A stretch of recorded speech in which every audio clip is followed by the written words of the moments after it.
잠언 10장 17절입니다. 잠언 10장 17절. 10장 17절부터 32절까지 읽으십시다. 17절부터.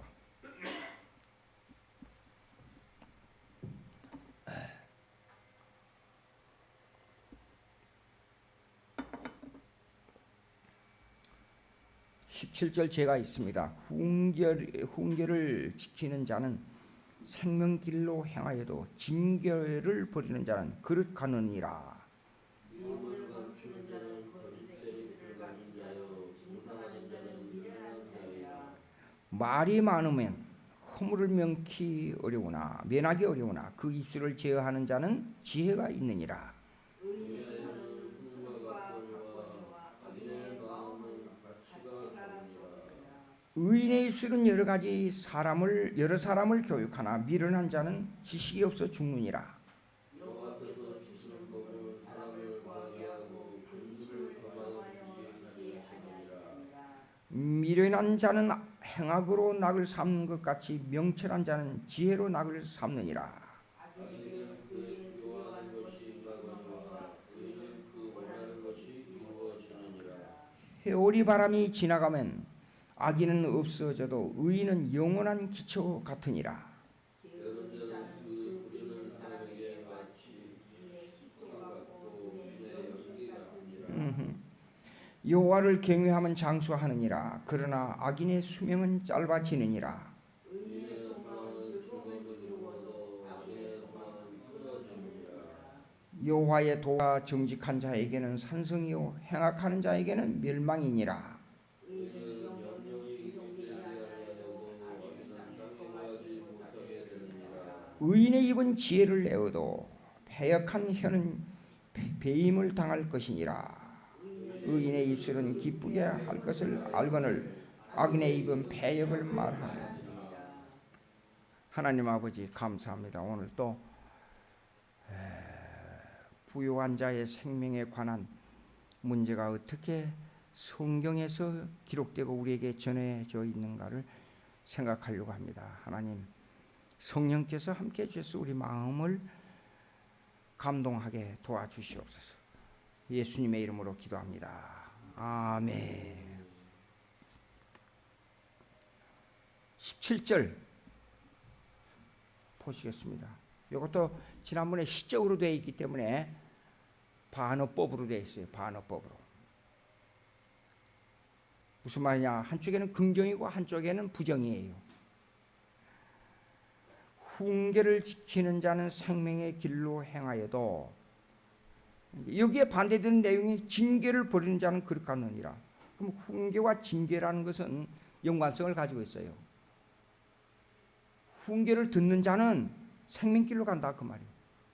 그런데 훈계는 반드시 징계를 포함하고 있어요. 안 들으면 벌을 준다 이게요. 그런데 여기는 보면 이게 무슨 말이냐? 훈계는 율법이에요. 율법. 보니까. 근데 이 율법은 여기에 나타난 히브리의 어법은 뭐야? 그러면 율법은 그냥 이렇습니다. 디스플린. 실행을 따르고 해서 훈련, 실행을 포함하고 있는 훈계란 뜻이에요. 여기에는. 내용은. 그냥 훈계. 그냥 말로 하고 끝나는 게 아니라 이것은 반드시 훈련을 포함하고 훈련을 잘 받는 사람은 뭡니까?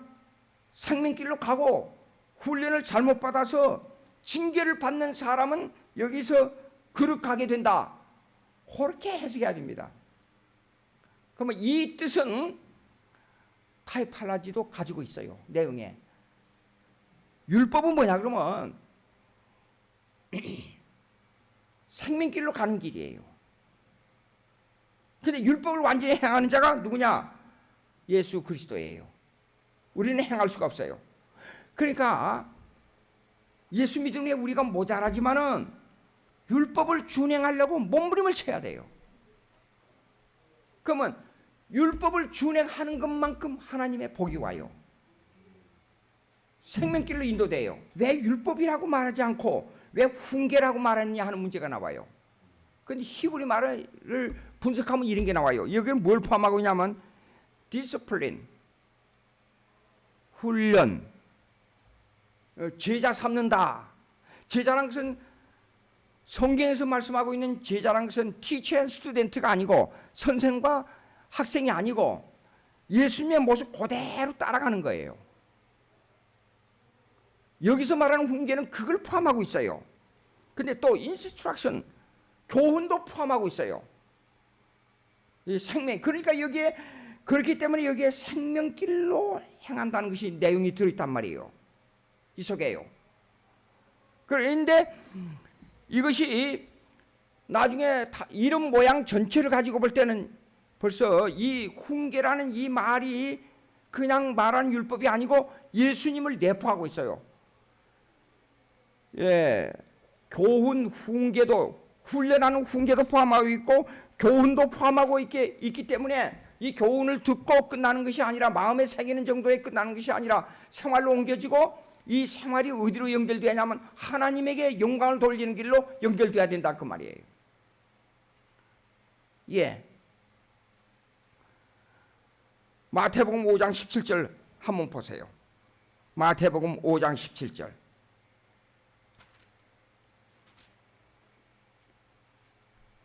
제가 그냥 읽습니다. 이거 여러분들이 알고 있기 때문에 내가 율법이나 선지자를 폐하러 온 줄로 생각하지 말라. 폐하러 온 것이 아니요 완전하게 하려 함이라. 진실로 너희에게 이르노니 천지가 없어지기 전에는 율법의 1.1획이라도 결코 없어지지 아니하고 다 이루리라. 그러므로 누구든지 이 계명 중에 지극히 작은 것 하나라도 버리고 또 그같이 사람을 가리키는 자는 천국에서 지극히 작다 일컬음을 받을 것이요 누구든지 이를 행하며 가르치는 자는 천국에서 크다 일컬음을 받으리라. 자 보십시오. 율법이나 선지자에 대한 문제가 천국까지 연결돼요.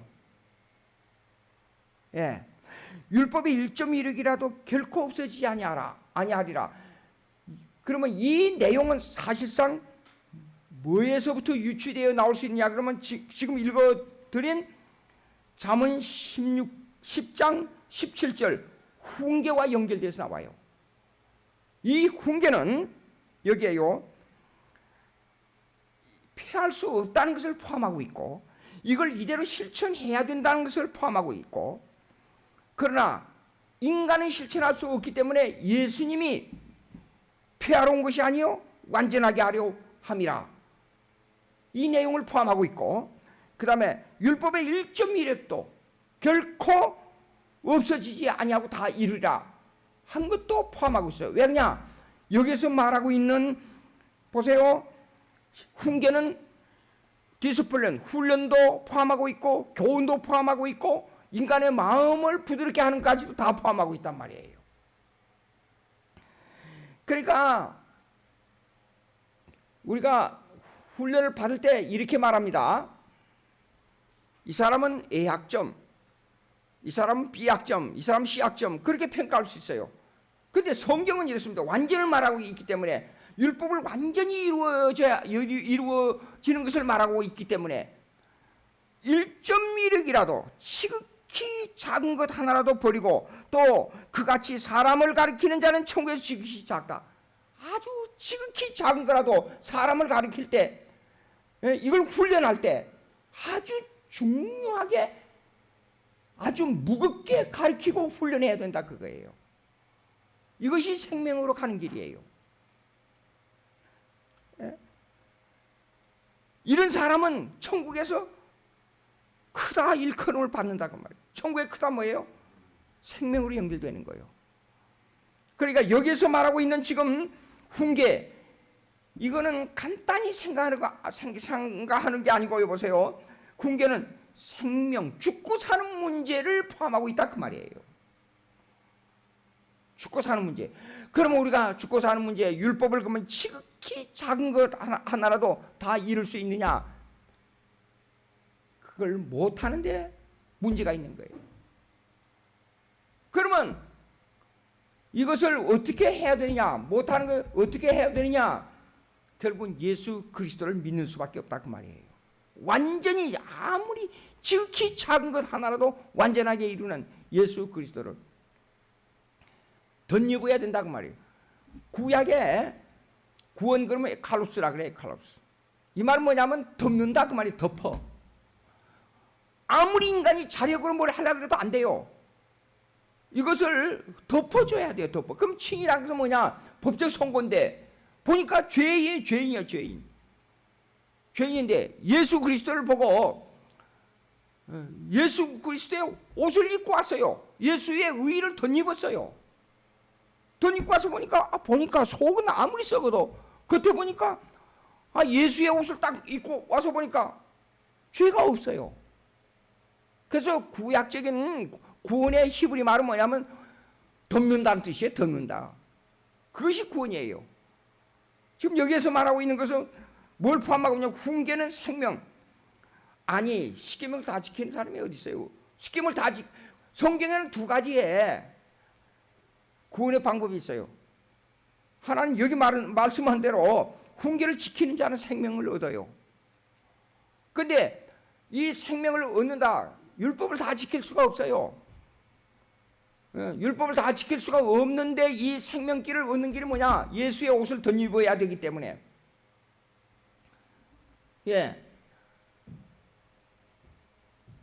근데 이걸 다 지키지 못한 사람이 한 가지 방법이 또 있어요. 생명길을 얻는 방법이 믿음으로 구원 얻는 거예요. 근데 이 작은 것 하나까지라도 다 지킬 수 없는, 율법을 다 지킬 수 없기 때문에 인간은 믿음으로 구원 얻을 수밖에 없다는 그거 하나밖에 없어요. 그 구원의 길이. 근데 미련한 자는 이걸 몰라요. 그래서 미련한 자는 뭐예요? 징계를 버리는 자는 거룩하느니라.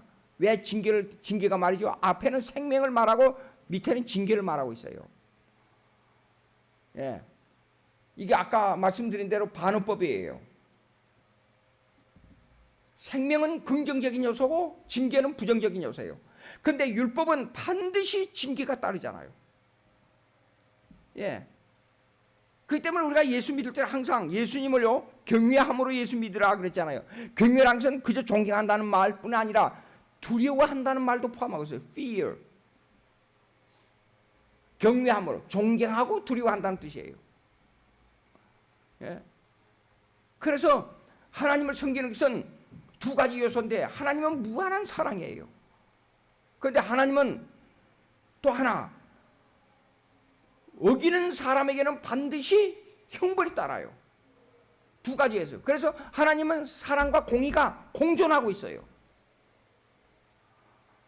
사랑과 공의는 딱 비춰놓고 보면 반대 현상이에요. 180도의 영역에 있어요.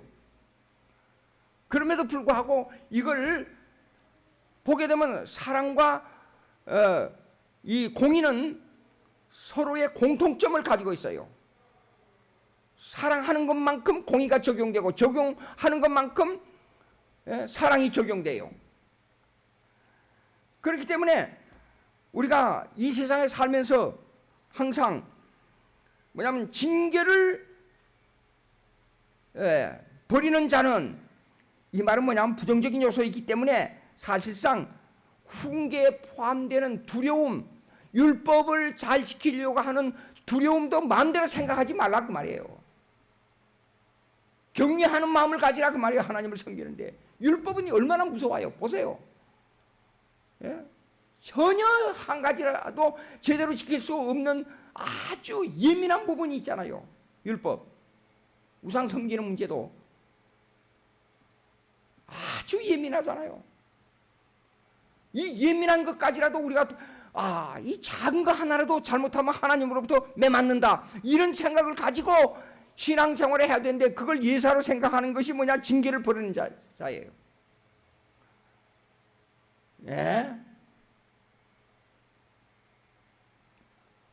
그래서 버린 자는 거룩하느니라.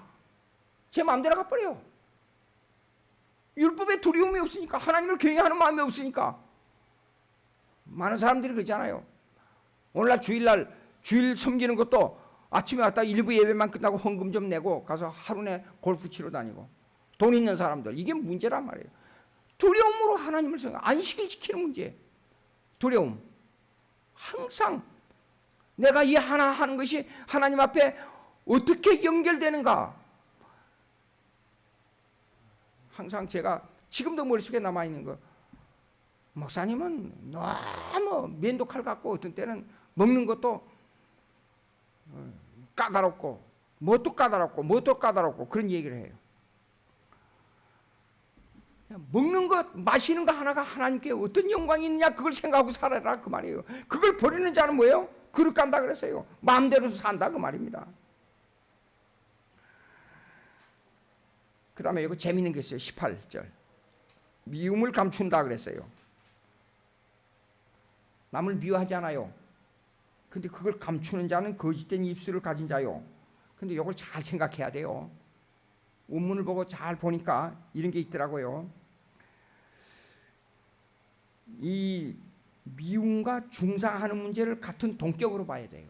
부정과 긍정을 동격으로 봐야 된다 그 말이에요. 이 문장을 시로 표현했기 때문에. 예. 미움을 감추는 자는 거짓된 입술을 가진 자요. 이 말은 무슨 말이냐 그러면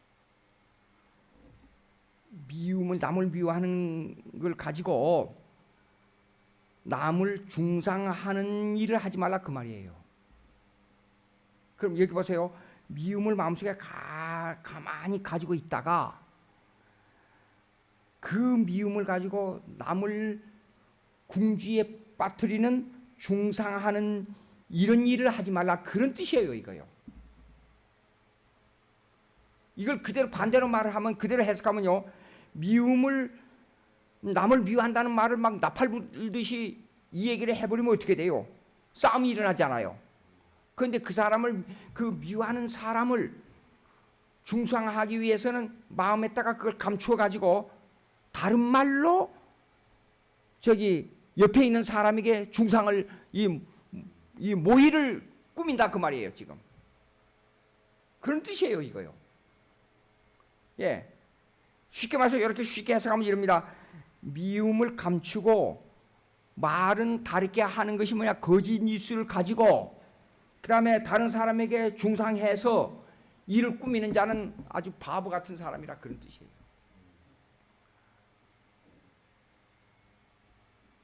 지혜로운 사람은 어떤 사람이에요? 그럼 반대로 얘기하십시다. 미워해도 성경대로 하자면 그 사람을 어떻게 하면 예수 믿게 하고 그 사람을 감동시켜서 그 사람으로 하여금 어떻게 화해를 형제간의 화해를 일으킬까? 그렇게 하는 사람이 지혜로운 사람이라고 말이에요. 이걸 반대로 얘기하면요. 근데 우리가 이 시를 표현할 때 참 어려운 것이 많아요. 그러니까 성경의 시를 연구를 하게 되면 위대한 시인이 될 수 있어요.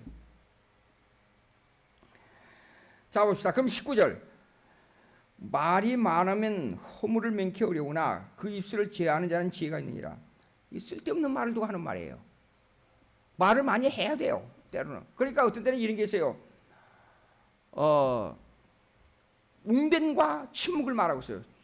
침묵은 금이라고 은이라고 말했어요. 그러나 올바른 말은 금이라고 그랬어요. 성경에 나중에 나옵니다. 그러니까 무조건 침묵이 좋은 것도 아니고 무조건 말하지 않는 것이 좋은 것도 아니에요. 아주 합당한 말을 해야 돼요. 정확한 말을 해야 돼요. 예. 그건 금이에요. 근데 침묵은 은밖에 안 돼요. 그러면 이거 보십시오. 말이 많으면 허물을 맹기 어려우나 이 말은 쓸데없는 말을 하면 안 돼요. 아무 이유 없이 제잘거리는 말, 진리가 없는 말, 전혀 생각 없이 막 떠드는 말. 예. 예수 믿는 사람이 술 먹는 얘기 하면 되겠어요? 어디 가면 술집에 뭐 어떠고. 예. 지금은 많이 없어졌는데 지금 보니까 이 한국 문화가요 술집 문화를 없애야 돼요. 좀 말이 다른 데로 가지만요 놀기 문화가 너무 흥해 있어요.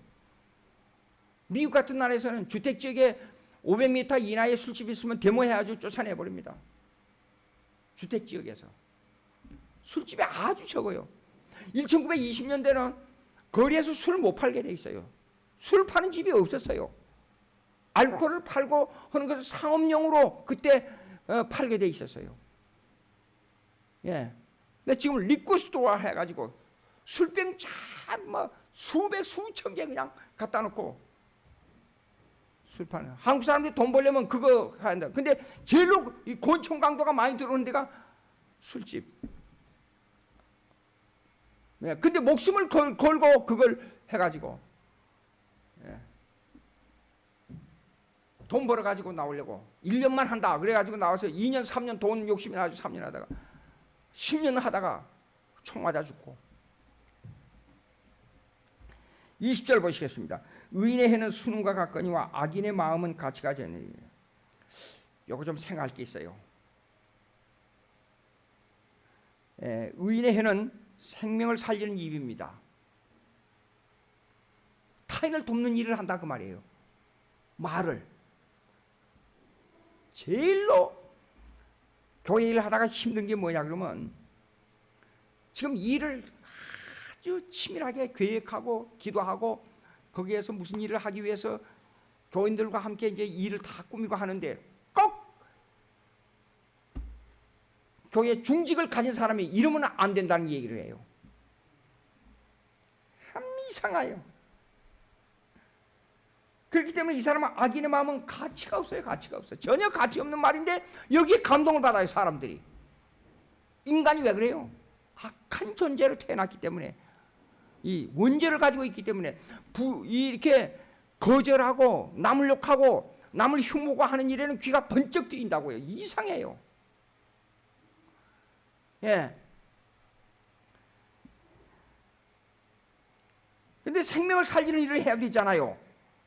그래서 순은과 각, 왜 순은이라 그랬냐 그러면요,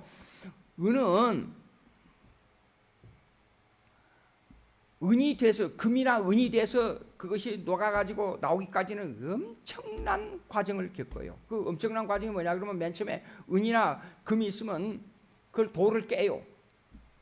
막 엄청 돌을 가루가 되도록 밀가루처럼 아주 섬세한 가루가 되도록 그걸 깹니다. 그리고 수천도가 되는 불화로에다가 집어넣어요. 집어넣으면 그 뜨거운 불에 이 가루가 된 돌은 날아가 버려요. 날아가고 그 뜨거운 불에서 마지막에 그 화로에서 은과 금이 한 방울씩 떨어져요. 이렇게 천천히 떨어져요. 이게 순금, 순은과 같다 하는 말은 그만큼 가치가 있다 그 말이에요. 예, 의인의 해는 순과 같거니와 그 다음에 악인의 마음은 가치가 적으니라. 근데 이게 원문을 보니까 이런 게 있어요. 20절 여기에 악인의 마음이 나와요. 그렇죠? 근데 21절 가보십시다. 미련한 자라 그랬잖아요. 근데 이건 원문에는 미련한 자의 마음이에요. 근데 마음이 이게 20절에는 나왔는데 21절에는 마음이 안 나와 있어요. 예. 그럼 무슨 말이냐 그러면 이게 미련한 자의 마음은 여기는 미련한 자의 마음인데 지식이 없는 자의 마음이에요. 근데 번역이 잘못됐어요. 영어로 말하면 lack of heart, 마음이 부족한 자, 생각이 모자란 자, 그런 뜻이에요. 미련한 자는 지식 그러지 말고 마음이 모자란 자, 그 말이 전혀 정확한 번역이에요. 연관시켜서요. 근데 여보십시오. 미련한 자는 지식이 없어 죽느니라 그랬어요. 지난번에 또 이 내용이 나오는데 지혜는 지식을 만들어내요. 근데 지식은 지혜를 일으키는 도구예요. 그러니까 지식과 지혜는 서로 아주 밀접한 관계가 있어요. 그렇잖아요. 공부를 많이 한 사람이 지혜롭잖아요. 근데 공부를 많이 했는데 어떤 사람은 열을 배워가지고 100을 사용하는 지혜가 있고 어떤 사람은 100을 배워가지고 10을 사용하는 지혜가 있는 사람이 있어요. 이런 사람들은 그 사람의 능력에 따라, 지혜를 사용하는 능력에 따라서 그런 현상이 나타나요. 우리 한국에 저는 가끔 정주영 씨를 많이 생각을 해요. 공부를 많이 한 사람이 아니에요. 그런데 그 사람은 특별히 기업을 일으키는 엄청난 능력을 가진 사람이에요. 근데 그 사람 모토가 무슨 일이 있잖아요. 공부를 많이 한 사람은 대학을 졸업하고 전문가가 나타나서 뭔 일을 할 때 자기 지식을 가지고 평가를 해요. 그럼 이거 할 수 없다 그래요. 그러면 첫마디에 정주영 씨가 해보기는 해봐서, 제가 서해안에 논산 부근을 무슨 일이 있어가지고 거기를 방문한 적이 있어요. 오래전 일입니다. 근데 거기에 조류가 아주 심한 곳이 나오더라고요. 그래서 이걸 뚝을 만들었어요. 그래서 그 뚝을 보고 여기가 바로 정주영 씨가 불가능하다는 뚝을 만든 곳이냐 그러니까 그렇다 그래요. 그런데 공법으로 아무리 시도해도 그 물살이 세기 때문에 거기에 돌을 갖다 놓거나 뭘 갖다 장치를 해놔도 휩쓸려 가버려요. 그런데 가만히 보고 정주영 씨가 자세히 보고 그 힘의 역학을 생각한 거예요. 이 물의 힘이 얼마며 여기에 있는 지탱하는 힘이 얼마며 하는데 힘의 역학을 공학적으로 생각해도 안 되는 거예요. 그런데 어디에 가서 배를 하나, 큰 배, 쉽게 말해서 쓰다가 이제 버린 배, 쓸 수 없는 배를 갖다가 사가지고 온 거예요. 사가지고 와서 뱃머리는 어떻게 됐어요? 뱃머리는 물이 세게 들어와도 이것이 스치도록 나가지 않아요. 예. 그 배를 갖다 거기다 집어넣은 거예요. 그래서 그것이 잘 떠내려가지 않으니까 거기에다가 기둥을 세워가지고 이 뚝을 만든 거예요. 공법으로 안 되는 것을 이 경험으로, 이건 완전히 자기 혼자 터득한 공법이 아닌 지혜로 가지고 일을 해내는 거예요. 예. 참. 근데 여기 보십시오. 이런 마음의 20절 의인의 해는 수능과 같거니와 악인의 마음은 가치가 적으니라. 악인이 말을 많이 하잖아요. 그러면 거기 쓸모 있는 그 말은 한두 가지 몇 가지밖에 없어요. 그런데 21절 의인의 입술은 여러 사람을 교육하나 그랬어요. 이거는 난 그래서 어디 가서요 쓸데없는 농담 많이 하는 거 별로 안 좋아해요. 사람이 유머러스 한 것은 사람하고 접촉이 잘 돼요. 아주 좋은 효과가 있습니다. 그런데 이것이 너무 극심하게 되면 문제가 일어나요. 반드시 문제가 일어나요. 그렇기 때문에 같은 유머를 쓰더라도 교육하는 유머를 쓸 수 있는 사람이 돼야 돼요. 예, 참 이게 이 말이라는 것은 아주 묘해요. 예. 자, 근데 이 교육이 없는데 미련한 자는 교육이 없다고 말이에요. 마음이 부족한 자는 교육이 없다고 말이에요. 마음이 쉽게 말해서 풍부하지 못한 자는 교육이 없다고 말이에요. 그런데 22절 보십시오. 넘어가서 여호와께서 주시는 복은 사람을 부하게 하고 그랬어요. 여기 부하게 한다는 말은요, 히브리 말을 뿔카프라 그래요. 뿔카프. 부하게 만든다. 예. 근데 이 말은 뭐냐 그러면 따리스, 따시루, 따리스가 아니라 따시루. 따시라는 것은 make rich, 즉 부자로 만든다 그 말이에요. 예. 여호와께서 주시는 복은 사람을 부하게 하고 근심을 겸하여 주지 아니하시느니라.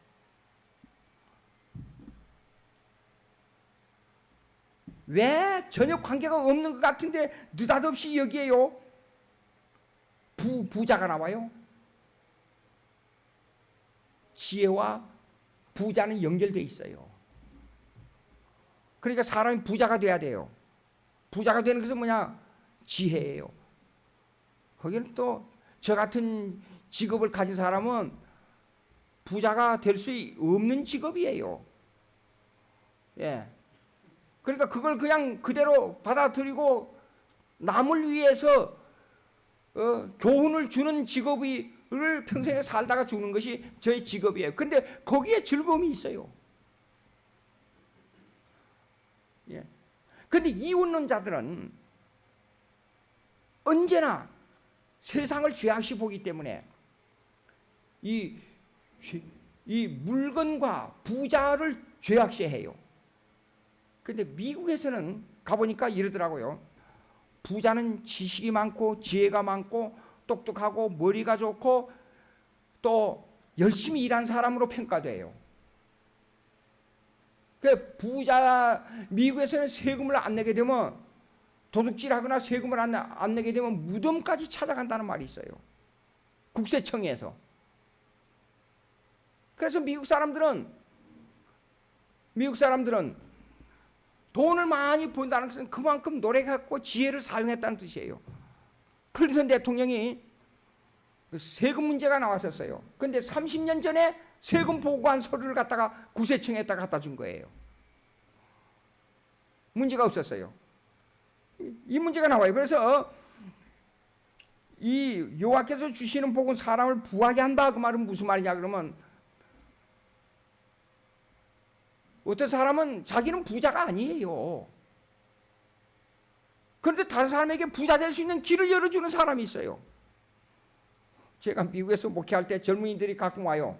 가서 이 얘기하면 부자 되고 하는 방법을 여러 가지 얘기를 노력을 어떻게 하고 시간을 어떻게 사용하는 얘기를 많이 해줘요. 그럼 그들이 나중에 직장을 가지고 잘 신앙생활을 잘하면서 직장생활도 잘하면서 돌아와서 목사님이 그렇게 가르쳐 준 거 엄청난 도움이 됐습니다 그러더라고요. 그 지혜로운 사람은 남을 부자로 만들어줘요. 여호와께서 주시는 복은 사람을 부하게 만들고 make rich, 부자로 만든다 그 말이에요. 근심을 겸하여 주지 않는 그 사람에게 와서 인터뷰를 하잖아요. 인터뷰라기보다도 상담을 하잖아요 저한테. 그럼 그 사람이 고민이 있어서 상담이 왔거든요. 그럼 그 사람에게 상담을 해줘서 그 문제를 해결해주고 그 교훈을 준 것밖에 없어요. 그런데 그것을 잘 참조해가지고 자기 삶이 부하게 되고 고민이 없어졌어요. 그러니까 보십시오. 겸하여 근심을 안 준다. 해결해줘요. 기독교인이 올바른 기독교인이 된다는 것이 이렇게 중요해요. 예. 근데 23절에 보십시오. 미련한 자는 악행으로 낙을 삼는 것 같이 명철한 자는 스스로 지혜로 낙을 삼느니라. 왜냐하면 여러분 작은 범죄하잖아요. 범죄하게 되면 그 마음의 고통이 이루 말할 수가 없습니다. 예. 그래서 범죄자들 보십시오. 범죄자들 빨리 죽지 않아요. 감옥에 가서 오래 살면 몸이 약해 건강이 나빠져서 빨리 죽고. 그래서 깡패 두목들 있잖아요. 60세 넘긴 사람이 거의 없어요. 예. 젊어서는 힘이 있으니까 그 힘을 가지고 뭐 때리고 부수고 싸우고 했습니다. 그런데 그것이 몸에 상처가 돼요. 그리고 남을 이기기 위해서 피해 다니고 밤잠 못 자고 건강이 나빠져요. 그래서 이 사람들은 생명이 짧아요. 이 땅 위에서 악을 낙으로 삼는 자는 악을 즐겨하는 자는 건강이 나빠지고 이 세상에서 그렇다고 그 사람들이 돈 벌어서 10년이고 20년이고 돈 벌어가지고 행복하게 사느냐 그게 아니에요. 예. 근데 명철한 자는 명철은 언더스탠딩이니까 지혜를 포함하고 있어요. 남을 이해할 줄 알아요. 그러니까 남을 이해하고 너그러운 마음을 가지기 때문에 이 사람들은 자기를 이상한 게 있어요. 남을 돌보려 하고 너그러운 마음을 가지면 자기를 돌보는데도 훨씬 더 건강하고 지혜롭고 남을 돌보면 소모가 되니까 빨리 죽을 것 같지요. 반대요. 이상한 일이에요 이거요. 왜 기독교인들이 저기요, 이렇습니다. 우리 한국에 제가 그 신문을 본 것이 한 10년 됐는가 그래요. 그런데 가장 생명이 긴 사람들의 직업에 통계를 냈어요. 근데 종교가들이에요. 제일 오래 사는 사람들이. 그냥 두 번째가 교수들이에요. 왜냐? 종교가들은 돈 별로 돈 없이 살아요. 그렇지 않아요? 근데 왜 오래 사느냐? 그 사람들은 남을 어떻게 가르칠까? 여기에다가 집중을 두고 살거든요. 그렇기 때문에 남을 이렇게 도와주려고 하는 그 마음은 자기를 돌보는데도 그만큼 영향력이 있는 거예요. 예? 그래서 명철한 자는, 명철이 뭐예요? 뭐 똑똑하다 그 말이 아니라 understanding, 아래에 서 있는 자. 언더, 아래, stand, 서 있다. 이해를 한다 그 말이에요. 남을 이해하는 자. 이 사람은 지혜가 있는 자라 그 말이에요. 그래서 지혜를 즐거워해요. 여러분 그렇지 않아요? 신앙생활 하다가 마음이 울적하거나 할 때 제가 잠언을 많이 읽는데 읽고 나면 마음이 깨끗해지는 것을 느껴요. 그 다음에 악인에게는 그의 두려워하는 것이 임하느니라. 왜 두려워요? 범죄했기 때문에. 경찰이 와서 나를 잡아갈까? 항상 두려움이 있어요. 남을 해쳤기 때문에 남을 해친 그 적이 나에게 테러를 할까? 항상 두려움이 있어요. 근데 범죄하지 않는다는 그게 없잖아요. 남을 도와주는 사람을 도와주려고 하다 보면 그 사람 누구를 만나든지 그 사람의 형편을 먼저 걱정한단 말이에요. 예? 그 다음에 의인은 그 원하는 것이 이루어지느니라. 이런 게 있어요. 제가 느끼는 건데 어떤 사람에게 정성을 많이 쏟았어요. 이 사람에게는 분명히 무슨 좋은 일이 있을 것 같아서 그 사람에게 정성을 많이 쏟았고 이 사람이 예수를 믿을 것 같은 생각이 들어요. 그건 인간적 판단이에요. 여러분 인간적 판단으로 말미암아 이 사람은 믿을 것 같으니까 열심히 함으로 이 사람에게 열매가 꼭 맺는다. 그게 아니에요. 뽕나무 역사가 뭐냐 그러면 예수님께서 뽕나무를 바다에 심으라. 아니 이게 말이 안 되잖아요. 전혀 창조의 원리에 어긋나는 거예요. 예수님이 창조주인데도 창조에 어긋나는 말씀을 한 거예요. 우리에게. 근데 제 경험이 이런 게 있어요. 이 사람에게 정성을 많이 쏟았는데 이 사람에게는 열매가 안 미쳐지고 또 하나 예를 든 게 있어요. 계자씨의 예를 들었어요. 이까짓 게 뭐 나중에 자라가지고 이것이 큰 나무가 되겠느냐 생각 없이 조그만 계자씨 이스라엘에서 가져온 계자씨를 보니까 깨 있잖아요. 조그만 깨보다도 한 2개 정도 되는가? 그 정도밖에 크게 안 되는데 거기에 약간 좀 털이 있더라고요. 그걸 심어놓고 이까짓 거 뭐 이 사람에게는 뭐 계자씨 같은 거 이거 뭐 필요 없어. 내버려. 그리고 정성을 별로 안 썼는데 이 사람이 나중에 교회 와서 신앙생활 해가지고 엄청난 일을 많이 했어요. 뽕나무에게는 생각을 해봐요. 뽕나무를 뽑아다가 바다에 심으려면 산에서 그걸 옮기는데 얼마나 많은 정력을 들였어요. 효과가 없어요. 그런데 계자씨에게는 자라가지고 엄청난 나무가 돼가지고 새가 깃들어요. 아, 예수님께서 왜 비유를 이렇게 들었는가 하는 생각을 해본 거예요. 예, 악인에게는 두려움이 임해요. 근데 의인은 그 원하는 것이 이루어진다 하는 말이 무슨 말이냐? 어느 쪽에다가 정성을 쏟아서 했는데 이루어지는 것은 오른쪽에다가 엄청난 정성을 쏟았는데 왼쪽에 가서 이루어지는 경우가 많아요. 그러니까 우리는 무슨 일을 하든지 간에 정성을 인간으로 측정할 수가 없잖아요. 이 정성을 이 사람에게 드리면 되겠다는 것이 인간으로는 측정할 수가 없어요. 그럼에도 불구하고 우리는 일을 하게 되면 하나님은 공짜가 없어요. 1 더하기 1 이런 2다라는 그 공식이 때로는 하나님 앞에서는 1 더하기 1은 3이 되고 5가 되고 1 더하기 1이 어떤 때는 마이너스 1이 되고 그래요. 근데 전체적으로 봐서 그것이 나중에 가서는 1 더하기 1은 2가 꼭 된다. 전체적으로 봐서, 평균적으로 봐서 그런 공식이에요. 그 원하는 것이 이루어진다. 그런 겁니다. 우리가 이 세상에 살면서 많은 경험을 하게 되면요, 많은 사람들이 지금 생각하는 단점이 꼭 있는데, 나는 이 사람에게 이렇게 해줬는데 그 사람이 나를 배신한다. 여기에 많은 말을 해요. 근데 이 사람에게는 많은 정성을 쏟았는데 이 사람이 나를 배신하는 경우가 있는데, 이 사람에게는 아주 적은 정성을 쏟았는데 그걸 아주 귀하게 여기고 고맙게 여기고 그 의리를 지켜주는 사람이 있어요. 예. 우리가 이런 것을 깊이 생각하고 이 신앙생활에 있어서는 1 더하기 1은 2다는 법칙보다도 항상 우리는 이런 생각을 해야 돼요. 1 더하기 1은 2가 될 수 있고 3이 될 수 있고 4가 될 수 있고 마이너스 1이 될 수 있고 마이너스 2가 될 수 있고 마이너스 3이 될 수 있다. 평균적으로 볼 때는 결단코 하나님은 공짜가 없다. 1 더하기 1은 반드시 2가 된다.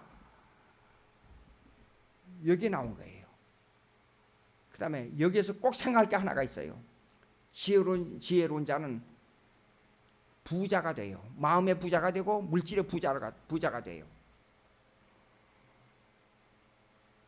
그래서 돈을 가지게 되면 엄청난 일을 할 수 있다. 돈은 생명을 구할 수도 있다. 오늘날 이 변호사에 가서, 미국에서도 마찬가지예요. 이 법을 다루는 사람들은 허가난 사기꾼이라, 허가난 도둑놈이라 이런 말을 많이 해요. 그런데 그것이 나중에 보게 되면 반드시 인간은 플러스 마이너스의 대가가 있어요. 한국에 와서 보니까 제일로 사기를 많이 당한 사람들이 변호사라 그러더라고요. 변호사는 왜 그러냐 그랬더니, 변호사는 수임료를 해가지고 수임료를 나중에 안 줘도 그걸 법으로 고소할 수가 없답니다. 변호사는. 그래서 사기를 많이 당한다 그래요. 그게 사실인지 모르겠어요. 그런 일을 안 겪어봐서. 근데 우리는 그 변호사들에게 이 사람은 억울한 일로 말미암아 고소를 당해서 엄청난 손해를 보게 돼 있어요, 이 사람이. 근데 돈이 있으면 유능한 변호사를 사가지고 그걸 해결할 수 있어요. 돈이란 문제는, 이 부하게 된다는 문제는 이렇게 중요한 겁니다. 일상생활에 살면서. 근데 가난하게만 산다는 것이 복음이라는 데는 이 문제가 있는 거예요. 예. 항상 돈이 있어야 남을 도와주지 않아요. 그래서 열심히 일하고 열심히 일해서 대가를 얻고 그 대가를 가지고 남을 도와주고, 이것이 지혜로운 자요, 명철한 자요, 기독교인의 삶이라. 기도하십시다. 하나님 아버지, 감사합니다. 오늘 또 부요한 자의 생명에 관한 이 얘기를 했습니다. 주님께서 저희들에게 은혜를 주셔서 이 땅 위에 살면서 부요한 마음을 가지고, 또 그 마음을 가질 뿐 아니라 부요한 물질을 얻어서 남을 도와주게 역사해 주시옵소서. 나를 위해서 살지 말고 하나님을 위해 사는 부요한 자가 되게 도와주시옵소서. 예수님의 이름으로 기도합니다. 아멘.